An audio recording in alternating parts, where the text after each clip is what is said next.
Good afternoon, how are you, कैसे हो आप सब लोग? I hope all of you are fine. तो आज मैं आपके लिए लेके आई हूँ सिविक्स का नेक्स्ट चैप्टर, जो कि है व्हाट इज गवर्नमेंट।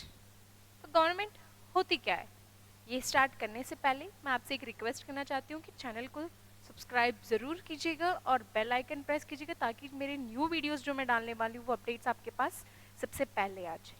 और मैंने पिछले लेक्चर में आपको भी बोला था और अब भी बोल रही हूँ कि आपके जो भी डाउट्स हैं वो आप मुझे इंस्टाग्राम पेज या टेलीग्राम पे मैसेज कर दीजिएगा, मैं आपको उनके सॉल्यूशंस या उन्हें सॉल्व करवा दूंगी, ठीक है।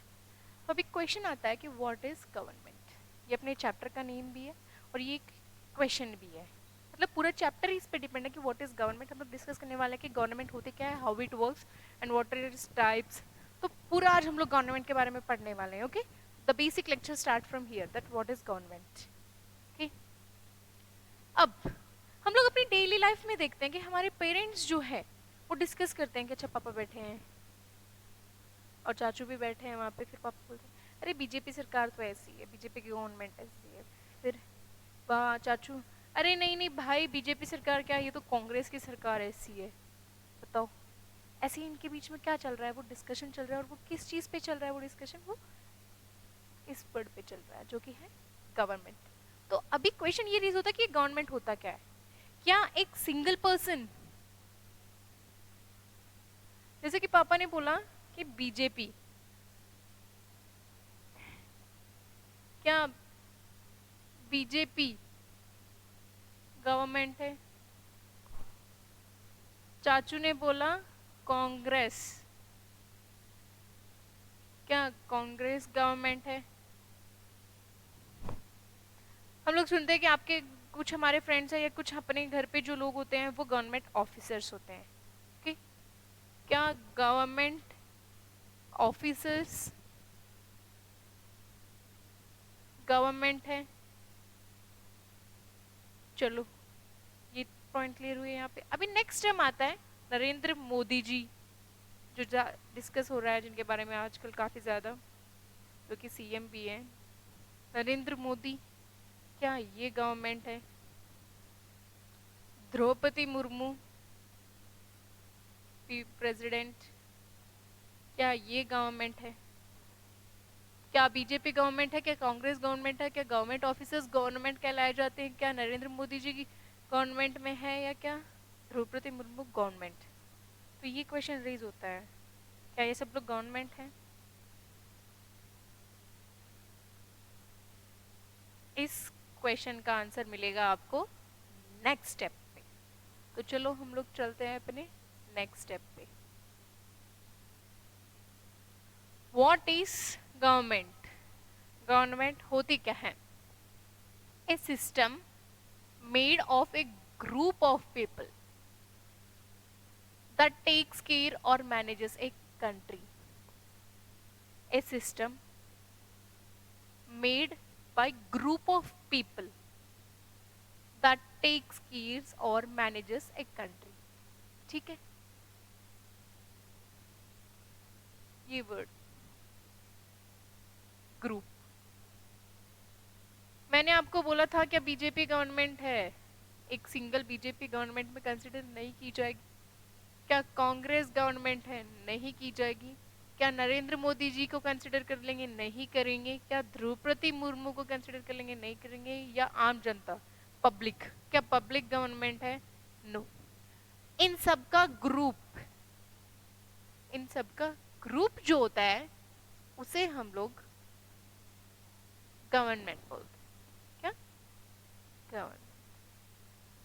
A system made of a group of people that takes care और manages the country, जो कंट्री को चलाने में हेल्प करते हैं।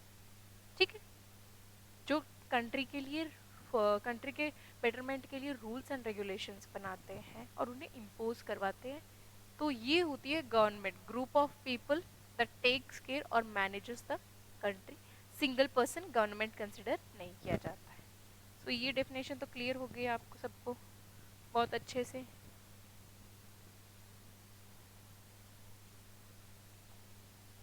Next point, government is an organization that is a governing authority of A political unit. ये जो groups हैं, ये वाले, ये जो ऑर्गेनाइजेशन फॉर्म करते हैं वो पॉलिटिकल यूनिट्स में फॉर्म करते हैं कि इसमें पॉलिटिक्स इंक्लूड की जाती है। कि जैसे मैंने बोला था कि सीएम, पीएम, एमएलए, ठीक है, सरपंच, ये सब किस में अंदर आते हैं? पॉलिटिक्स। इसके अंदर आते हैं ये लोग, पॉलिटिक्स। तो ये गवर्निंग अथॉरिटीज जो होती है वो एक पॉलिटिकल यूनिट की होती है, तो ये सब लोग पॉलिटिकल यूनिट के अंदर आते हैं। Okay, let's go to the next point.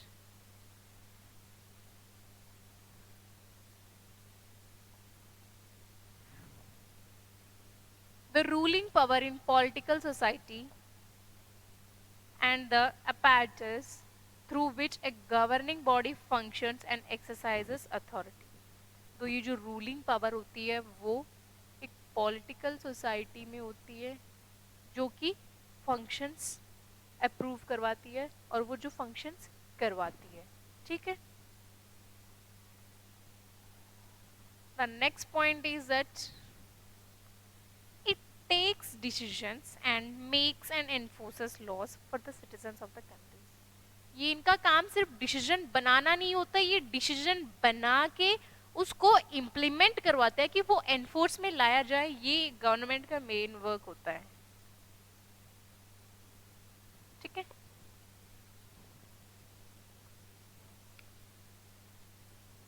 Why do we need a government? हमें गवर्नमेंट चाहिए ही क्यों? द क्वेश्चन मार्क इज हमें गवर्नमेंट चाहिए ही क्यों? क्या हमें बेनिफिट्स है गवर्नमेंट से, कि किस चीज़ के लिए हम लोगों को गवर्नमेंट चाहिए? ये क्वेश्चन होता है कुछ के दिमाग में, तो उस क्वेश्चन का आंसर अब अपन डिस्कस करने वाले हैं। Okay, it is a unit responsible for it is a unit responsible for working on behalf of the people in a democracy, as it is not possible for all to take part in democratic process।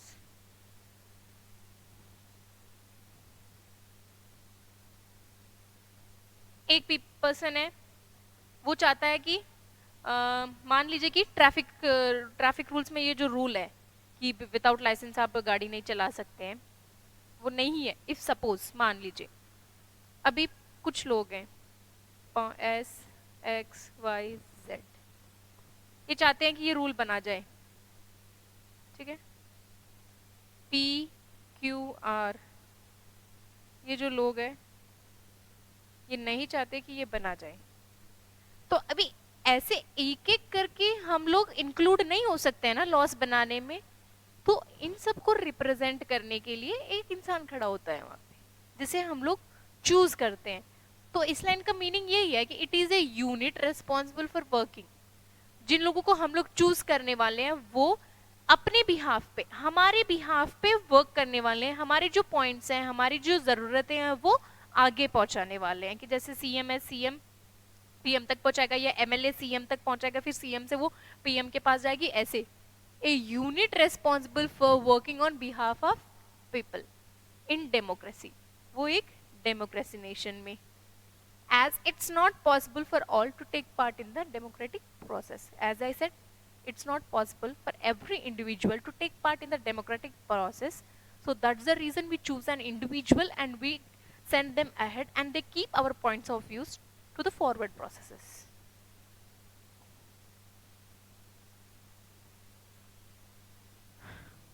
next,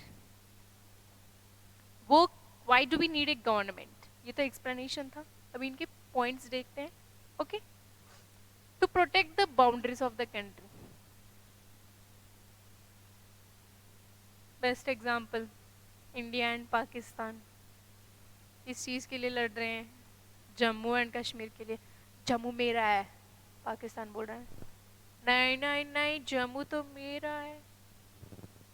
ऐसे ये लोग JNK के लिए लड़ रहे हैं, तो ये क्या हो गया, ये बाउंड्रीज पे लड़ रहे हैं, ठीक है। मैप बहुत ही गंदा है बट समझा रही हूँ। इंडिया पाकिस्तान, और ये रहा जम्मू कश्मीर यहाँ, ठीक है। तो ये दोनों किस चीज़ के लिए लड़ रहे हैं? जम्मू कश्मीर के लड़ रहे हैं।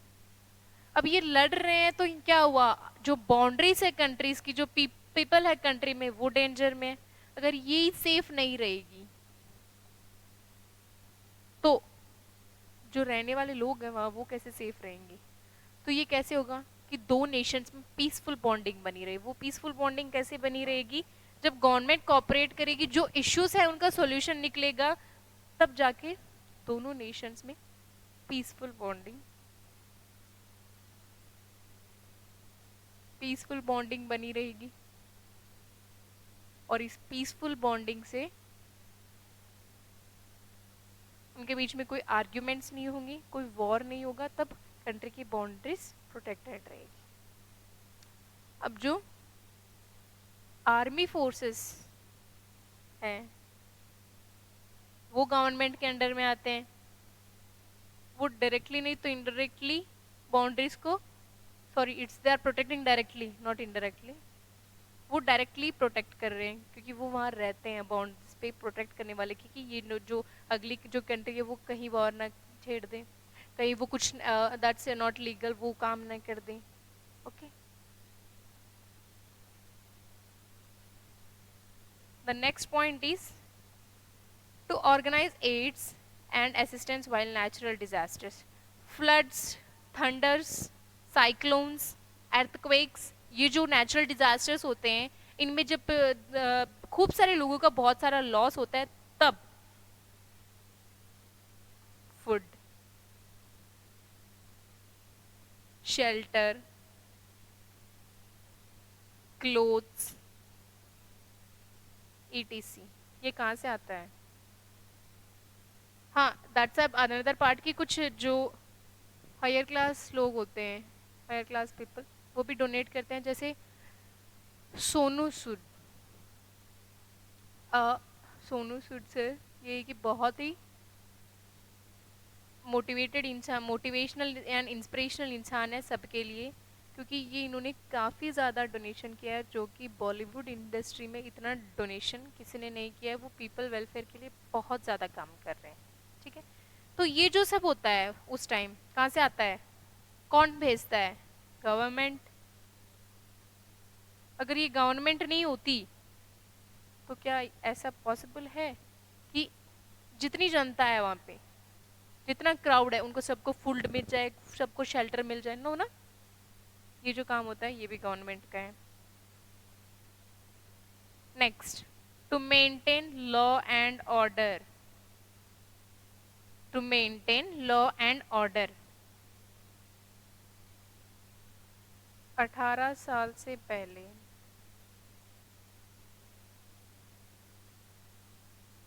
नहीं ये एग्जाम्पल नहीं लेती हूँ मैं, कुछ और एग्जाम्पल।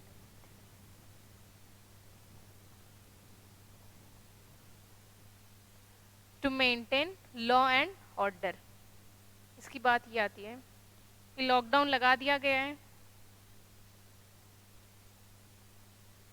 लॉकडाउन लगा दिया गया है कि सुबह 8 से रात के 10 बजे तक, बीच में सिर्फ 11 से 12 एक इंसान बाहर आ सकता है, बाकी कोई बाहर नहीं निकलेगा, ठीक है। ये लॉ बना दिया गया है सॉरी ये रूल बना दिए गए हैं। अभी इस रूल को जो फॉलो नहीं कर रहा है, जो 11 से 12 के अलावा भी बाहर आ रहा है, उसको फॉलो नहीं कर रहा है, तो यहाँ कौन रहेंगे? मामा खड़े रहेंगे। मामा means police officers. Police officers जो रहते हैं वो इन्हें पनिश करेंगे कि आपने ये रूल फॉलो नहीं किया। ये रूल फॉलो, सिर्फ rules banana is not important, जब तक वो इम्प्लीमेंट नहीं होंगे कोई यूज नहीं है इन रूल्स का। जब वो इम्प्लीमेंट हो जाएंगे तब वो बेनिफिशियल होते हैं, ठीक है। To take actions and make decisions on social issues, जो सोशल इश्यूज होते हैं उन पे एक्शंस लिए जाएं, डिसीजंस लिए जाएं।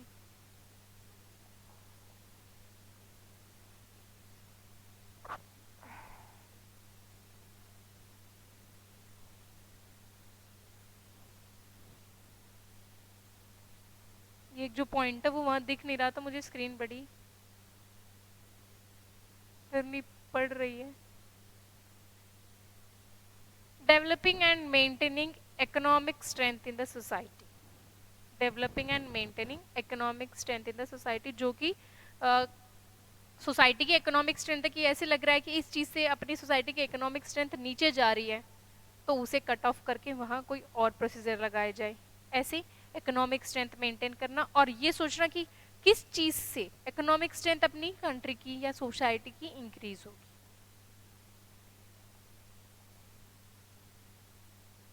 नेक्स्ट पॉइंट कम्स, गवर्नमेंट जो है वो लॉज बनाती है, और जो लॉज होते हैं वो सिटीजन्स फॉलो करती हैं, और इसे ही एक सिस्टम माना जाता है। जो गवर्नमेंट होती है उनका यही काम है कि वो लॉज बनाए और वो लॉज सिटीजन्स फॉलो करेंगे। इस टोटल सरकमस्टांसेस को हम सिस्टम बोलते हैं। Law and government, law and government का क्या रिलेशन है वो हम लोग अभी पढ़ने वाले हैं। Relation, not relationship. enact laws and everyone follows them। Laws create किए जाते हैं, सब उन्हें फॉलो करेंगे। जैसे कि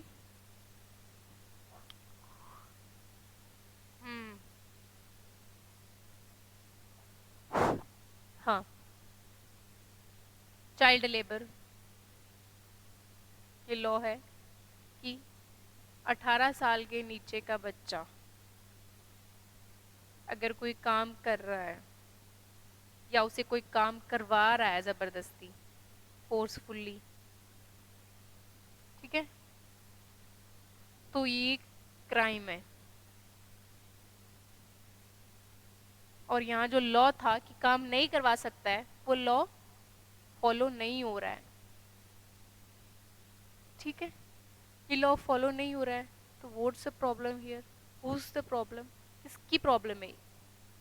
ये प्रॉब्लम है गवर्नमेंट की, कि लॉज बनाने बहुत ही इजी होते हैं बट उन्हें फॉलो करवाना बहुत डिफिकल्ट होता है। जब laws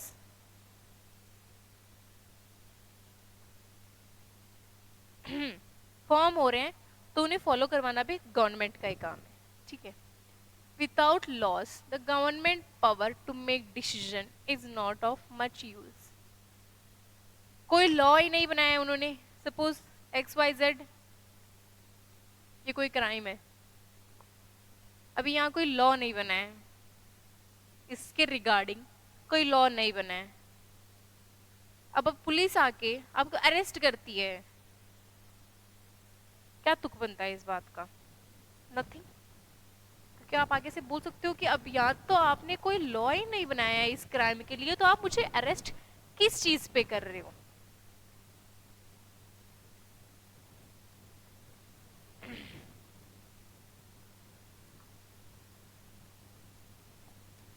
Next point. If a person feels that a particular law is not being followed, he or she may approach the court. Rape cases.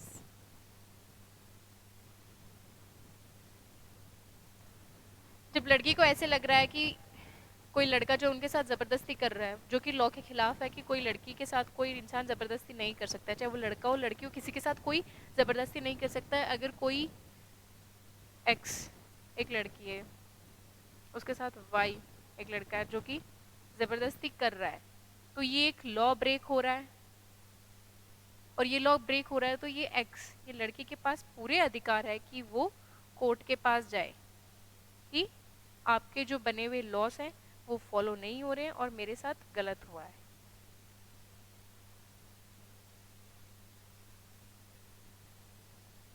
Next come is for a healthy administration it is important that people abide the loss. अगर एक administration अच्छे से चलना चाहिए तो वो कैसे चलेगा? ऐसे नहीं, एडमिनिस्ट्रेशन हेल्थीली चलना चाहिए, इसका मतलब कि जो कि लॉस फॉर्म हो रहे हैं वो सिटीजन्स को अच्छे से फॉलो करने चाहिए, तभी एक हेल्दी एडमिनिस्ट्रेशन चलेगा, वरना वो हेल्दीली नहीं चलेगा। क्योंकि रूल्स एंड लॉस ब्रेक होंगे, दंगे होंगे, फिर पीसफुल एनवायरनमेंट नहीं बना रहेगा। तो इन सब से क्या होता है, एक हेल्थी एडमिनिस्ट्रेशन नहीं चलता है।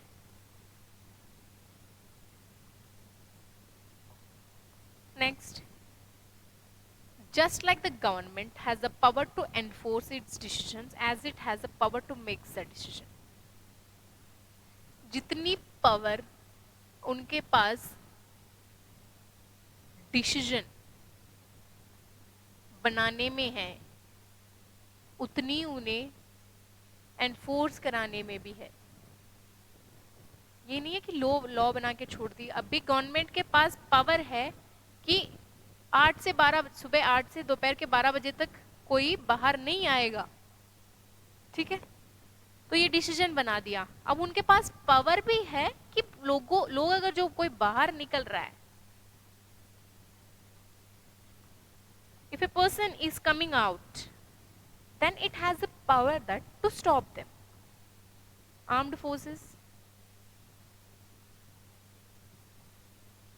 पुलिस, ये सब लोग वहां रहते हैं कि कोई घर से बाहर नहीं निकले, और बाहर निकले तो वो मिठाई खा के जाए। तो जितनी पावर डिसीजन बनाने के लिए गवर्नमेंट के पास होती है, उतनी ही पावर गवर्नमेंट के पास उन्हें सिटीजन्स को एनफोर्स करवाने के लिए भी होती है। अभी एक क्वेश्चन आता है कि who gives the power to the government to make decisions and enforce law, कि ये जो डिसीजन बना रहे हैं और ये जो लॉ फॉर्म कर रहे हैं, ये पावर देता कौन है गवर्नमेंट को? तो इसका आंसर है, this depends on the type of government the country has, कि कंट्री में कौन से टाइप की गवर्नमेंट है। तो अब ये क्वेश्चन आ गया कि गवर्नमेंट कितनी टाइप की होती है। तो चलो अपन डिस्कस करते हैं कि गवर्नमेंट के टाइप्स क्या होते हैं।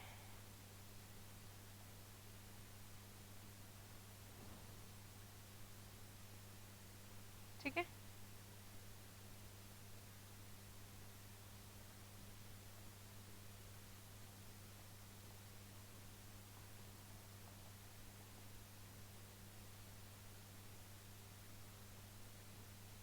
Types of government. पहली आती है डेमोक्रेसी, दूसरी आती है मोनार्की। ये जो है, ये दो types of government. What are the types of government? Democracy, monarchy. अभी अपन एक एक करके इनको डिस्कस करते हैं कि डेमोक्रेसी क्या होती है, मोनार्की क्या होती है। पहली बारी आती है डेमोक्रेसी की। Democracy, individual in a democratic nation give the government the authority to make decisions on their behalf by voting or selecting specific individual। Democratic nation में यह होता है कि जो जनता होती है, सिटीजन्स, वो एक इंडिविजुअल को चूज करती हैं।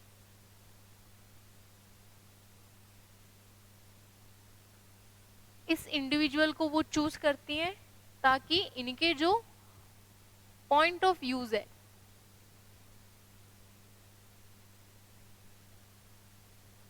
ये पर्सन इनके लिए काम करे। ये एक डेमोक्रेटिक नेशन में होता है, जैसे कि इंडिया में। और एक्सप्लेन करती हूँ मैं आपको इसको। तो अभी बात आती है इंपॉर्टेंट पॉइंट, अच्छे से याद रखना इसको। The democracy word come from the Greek word demos kratos. ठीक है, कहां से आती है ये? कि Greek word demos and kratos. इसका मतलब क्या होता है? Ruling of the government. मतलब क्या होता है? रूलिंग ऑफ द गवर्नमेंट, कि गवर्नमेंट को कैसे चलाया जाता है। अभी डेमोक्रेसी में भी दो टाइप्स ऑफ डेमोक्रेसी है। कौन सी? Direct democracy, indirect democracy. Direct democracy में क्या होता है? People directly take part in the decision making procedure. जो डिसीजन मेकिंग प्रोसीजर होता है उसमें पीपल डायरेक्टली पार्टिसिपेट करते हैं, और सिटीजन्स इन इनडायरेक्ट डेमोक्रेसी में citizens do not take part in the decision making procedure of the political system directly. ये जो है डायरेक्टली टेक पार्ट नहीं करते हैं। तो डायरेक्ट डेमोक्रेसी में डायरेक्टली टेक पार्ट करते हैं, और इनडायरेक्ट डेमोक्रेसी में डायरेक्टली टेक पार्ट नहीं करते हैं। ये पॉइंट तो इजी से याद रह जाएगा। नेक्स्ट आता है citizens vote to accept a proposal of law और रिजेक्ट इट। वो वोट क्यों करते हैं? वोट कि वो जो प्रपोजल है वो एक्सेप्ट करें या उसे रिजेक्ट करें।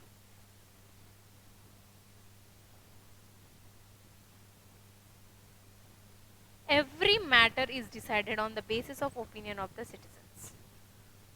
जो भी डिसीजन लिया जाएगा वो सिटीजंस के बिहाफ पे उनके साथ डिस्कस करके, नहीं सॉरी डिस्कस करके नहीं, उनके बिहाफ पे उनके ओपिनियंस, जो वो ओपिनियंस दे रही हैं उन ओपिनियंस पे वो डिसीजन लिया जाएगा। एग्जाम्पल स्विट्जरलैंड, इसका बेस्ट एग्जाम्पल है स्विट्जरलैंड। फिर next, citizens elect their representative and the representative takes parts in the decision making process on the behalf of these electors। जैसे कि मैंने बोला था इसमें तो सिटीजन्स डायरेक्टली पार्ट लेते हैं, इसमें डायरेक्टली पार्ट नहीं लेते हैं। और ये जो सिटीजन्स का मैंने बताया कि वो एक पर्सन को सेलेक्ट करते हैं, फिर वो जाके वो रिप्रेजेंट करता है उन्हें। जैसे कि इंडिया में है, जैसे कि हमारा सिक्कर एरिया है, सिक्कर एरिया में हम सब लोग डोटासरा जी को वोट देंगे मान लो, ठीक है। तो हम सब लोग मिलकर क्या कर रहे हैं, इनको रिप्रेजेंट कर रहे हैं, इनको रिप्रेजेंट कर रहे हैं। इसका मतलब ये हमारे बिहाफ पे वहाँ है और वो डिसीजंस लेंगे। तो इनडायरेक्ट डेमोक्रेसी का एग्जाम्पल इंडिया है, डायरेक्ट डेमोक्रेसी का एग्जाम्पल स्विट्जरलैंड है।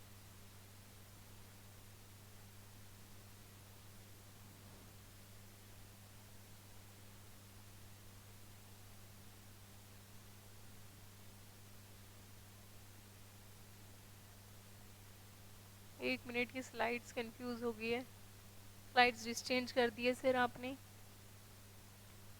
नेक्स्ट आता है मोनार्की।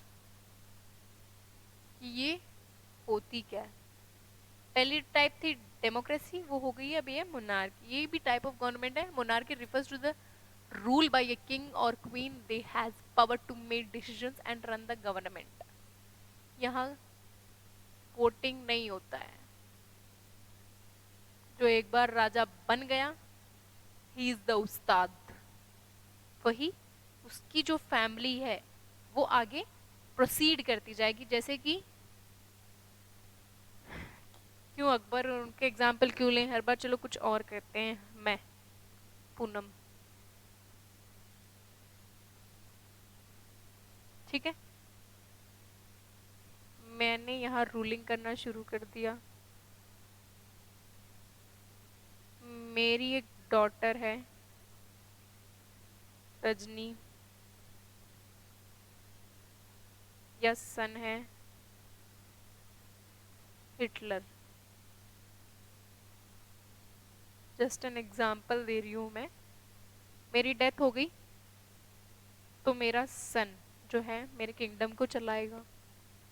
उसके कुछ बच्चे हैं XYZ होंगे, इसकी डेथ होगी तो उसके वो बच्चे चलाएंगे। ये ऐसे प्रोसीड करता जाएगा। किसी और को इनके अलावा चांस नहीं मिलेगा कि वो उस एरिया को गवर्न करें, वहां रूल करें। जो चल रहा है उनके फैमिली से वो प्रोसीड होते जाएगा। फिर चाहे कितना ही अच्छा कोई और इंसान क्यों ना हो जो उस एरिया को संभाल सकते, उसे चांस नहीं मिलने वाला है। It is A government with A heredity head of the state, ठीक है। अभी जो है ये भी दो पार्ट्स में डिवाइडेड है, absolute monarchy, constitutional monarchy. Absolute monarchy में क्या होता है? Complete control over people and government. People और गवर्नमेंट के ऊपर पूरा कंट्रोल होता है। One person rule, single person rule करता है।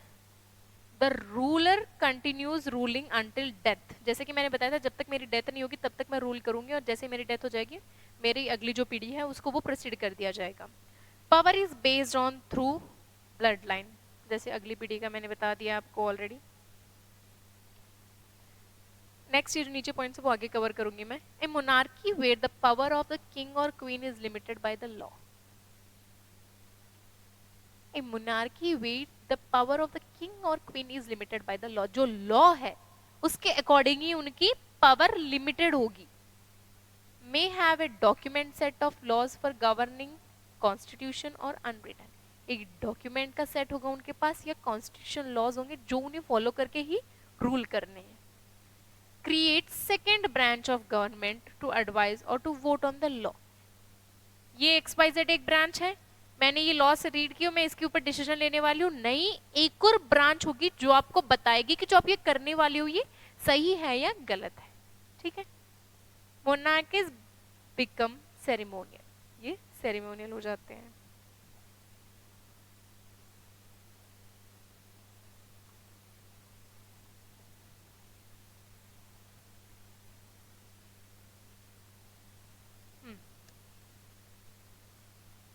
Power is based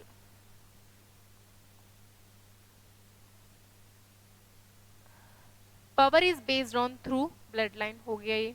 rulers justify his control through the God. जो वो जस्टिफिकेशन जो वो कर रहे हैं वो किसी को जस्टिफाई नहीं करने वाले हैं कि अच्छा मैंने ये कर दिया, इसने कोई 2 पर्सन आए कि इसने मेरी बेटी को मार दिया तो चलो उसकी सुने बिना ही अगले वाले इंसान जिस पे वो इल्जाम लगाया उसको मैंने मरवा दिया.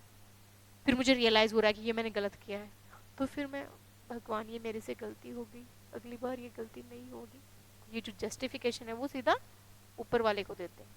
आगे किसी क्राउड को वो जस्टिफाई नहीं करने वाले हैं कि मैंने जो ये डिसीजन लिया है ये गलत है या सही है.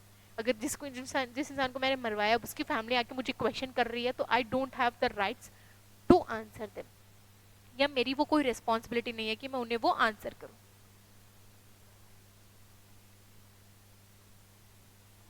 ठीक है. नेक्स्ट आता है रीड सेकेंड ब्रांच हो गया ये. Until a democracy, kings and queens do not have to explain all his justification. जैसे ये इसमें ये कहना चाहती हूँ, ये लाइन दिख नहीं रही है आपको, आई एम सो सॉरी. ये मैंने ये लिखा था यहाँ पे कि जैसे डेमोक्रेटिक गवर्नमेंट में होता है कि जो आप लॉ फॉर्म कर रहे हो वो आप लोगों को जस्टिफिकेशन देना पड़ता है सिटीजन्स को कि ये जो ये हम लोग कर रहे हैं ये ऐसे ऐसे होगा और इनसे ऐसे बेनिफिट्स होने वाले हैं, ये जस्टिफाई करने पड़ता है. एज इन मोनार्की यहाँ कोई जस्टिफिकेशन देना नहीं पड़ता कि हम जो करने वाले हैं वो सही है या गलत है.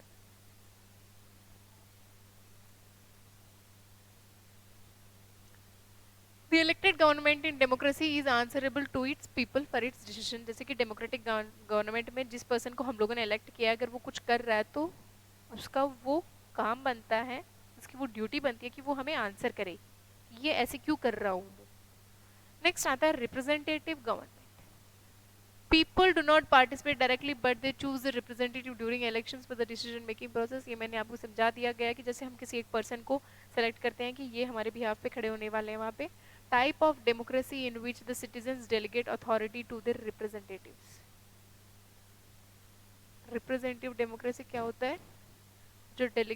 जो सिटीजन्स होते हैं वो डेलीगेट्स को अपनी अथॉरिटीज देते हैं. डेलीगेट्स कौन है यहाँ? डेलीगेट्स वो हैं जो वहाँ उनके बिहाफ पे रिप्रेजेंट करने वाले. Nowadays democratic government are better known as representative government. ये याद रखना अच्छे से.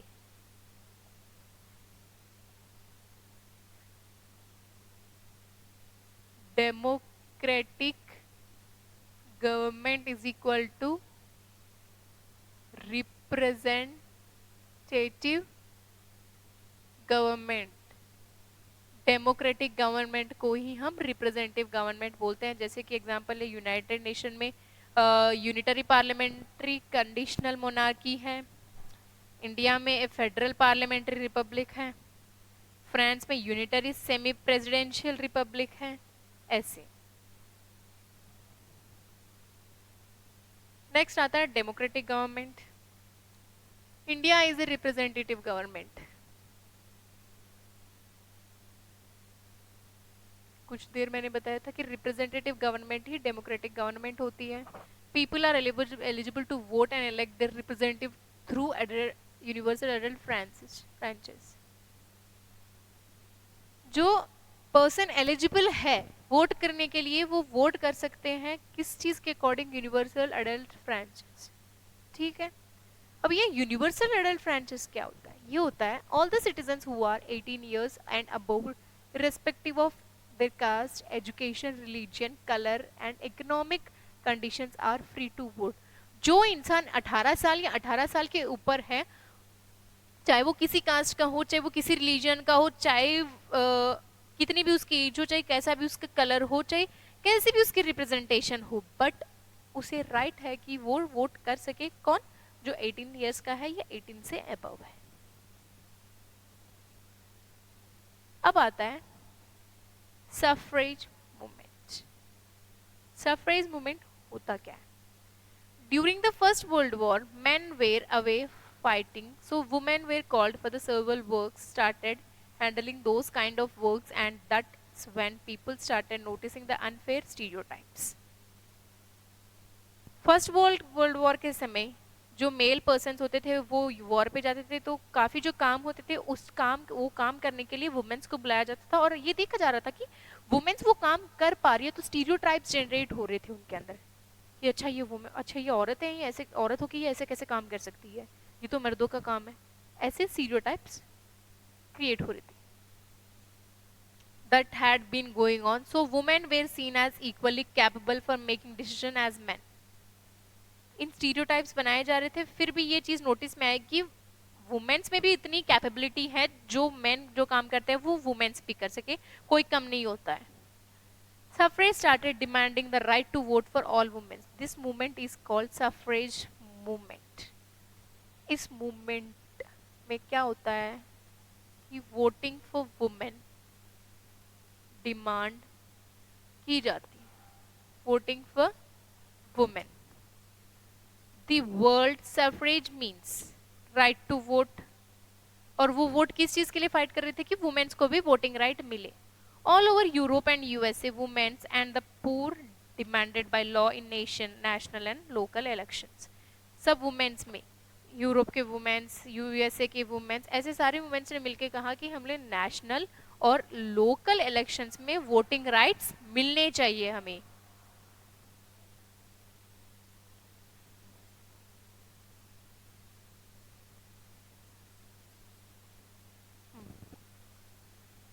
A privilege or right official granted to a person or a group by a year, especially the constitutional and statutory right to vote in is universal adult franchise. Universal adult franchise का ये second definition है, rules that follows all adults in the country to vote irrespective of caste, creed, gender, literacy, occupation etc.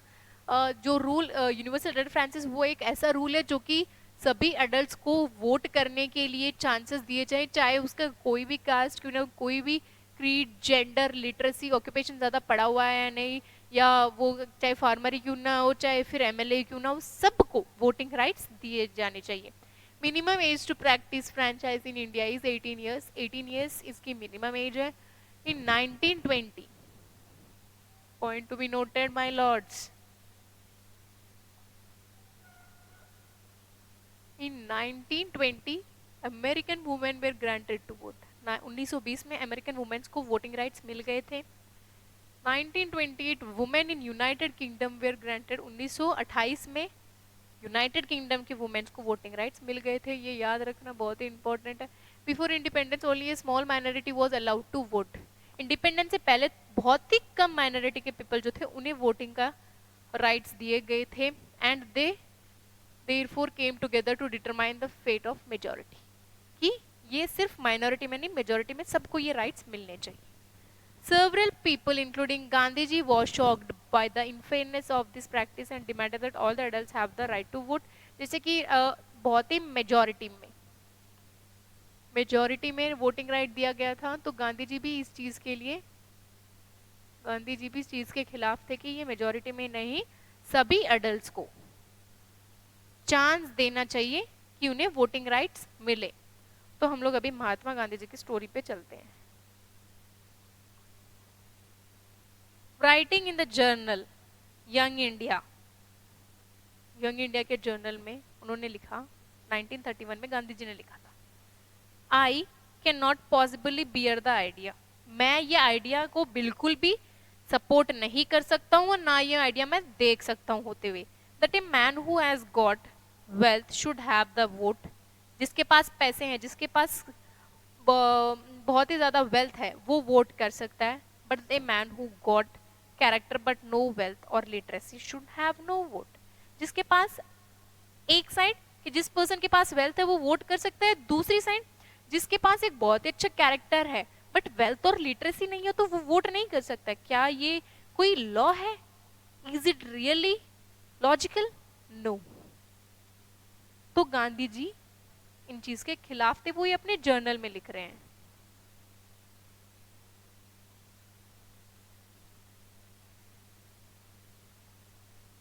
और that a man who works honestly by several sweat of his brow day in and day out should not have the vote for the crime of being a poor man। जो इंसान दिन रात देखे बिना मेहनत किए जा रहा है, अपने पसीने बहाए जा रहा है, उसको उसकी जो वो मेहनत कोई कंसिडरेशन में नहीं है, बस इसीलिए कि वो गरीब है, क्या इस वजह से उसे वोट नहीं देना चाहिए? That was obviously wrong. तो ये गांधी जी के ओपिनियंस थे। ठीक है, तो ये चैप्टर यहीं पे खत्म होता है। बहुत ही छोटा और इंटरेस्टिंग चैप्टर था, इसमें काफी चीजें आपने सीखने को मिली है और इस चैप्टर का कंक्लूजन ये निकलता है, अकॉर्डिंग टू एडमिनिस्ट्रेटिव लॉज के according a government is a collection of persons who have the authority to rule over a region। collection of people, single person government नहीं होते हैं।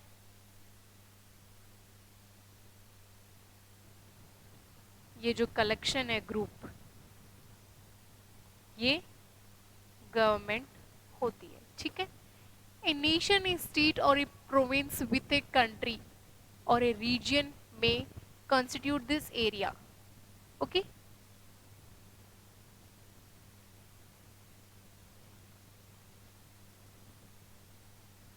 the government might be democratic, parliamentary, presidential, federal और unitary.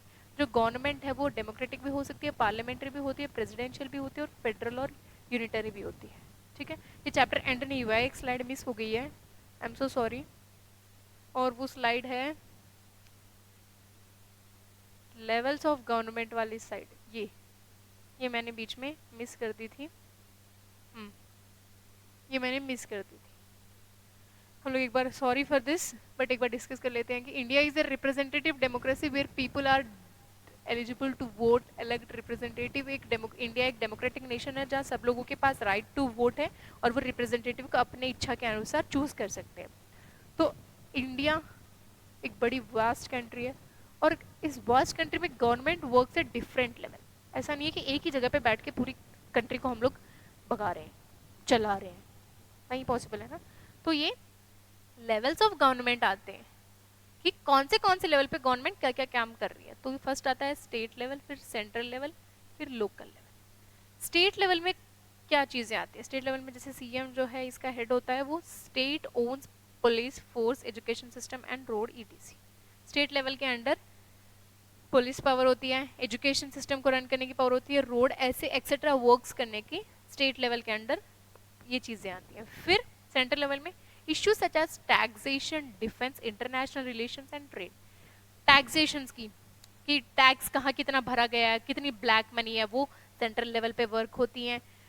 International relations की कौन सी country के साथ हम लोग क्या बिजनेस डील कर सकते हैं, क्या नहीं कर सकते हैं, वो भी सेंट्रल लेवल पे होती हैं। फिर लोकल लेवल आता है जो कि होता है म्यूनिसिपैलिटी, पंचायत। ठीक है, म्यूनिसिपैलिटी में म्यूनिसिपल कॉर्पोरेशन, म्यूनिसिपल काउंसिल, फिर पंचायत में डिस्ट्रिक्ट पंचायत, इंटरमीडिएट पंचायत। ये ऐसे लेवल्स हैं, ये लोकल लेवल पे आते हैं, जैसे कि विलेजेस में वर्क करता है। और इन तीनों को मिला के हम लोग गवर्नमेंट फॉर्म करते हैं और एक नेशन को रन करते हैं। ठीक है बच्चों, समझ में आ गया कि गवर्नमेंट क्या होती है? तो ये हमारा चैप्टर अभी एंड हो चुका है यहाँ पे। Thank you so much watching for this video। So don't forget to subscribe Sagacity Global Foundation। Subscribe जरूर कीजिएगा और इसे ज़्यादा से ज़्यादा शेयर कीजिएगा। ये हमारे स्टार्टिंग के लेक्चर वीडियोस है। आई होप ये हमारी जो मेहनत है आपके लिए बहुत ही यूजफुल हो और आपके जो भी डाउट्स हैं वो आप टेलीग्राम या इंस्टाग्राम पे हमें टेक्स्ट या पिक्चर्स के अकॉर्डिंग सेंड कर सकते हैं। मैं टेलीग्राम और इंस्टाग्राम के दोनों लिंक आपको नीचे डिस्क्रिप्शन में मेंशन कर दूंगी। और बाय बाय फॉर नाउ, हम लोग जल्द आएंगे नेक्स्ट वीडियो को लेके। All the best. बस चल रहा हो भगवान, हो गया।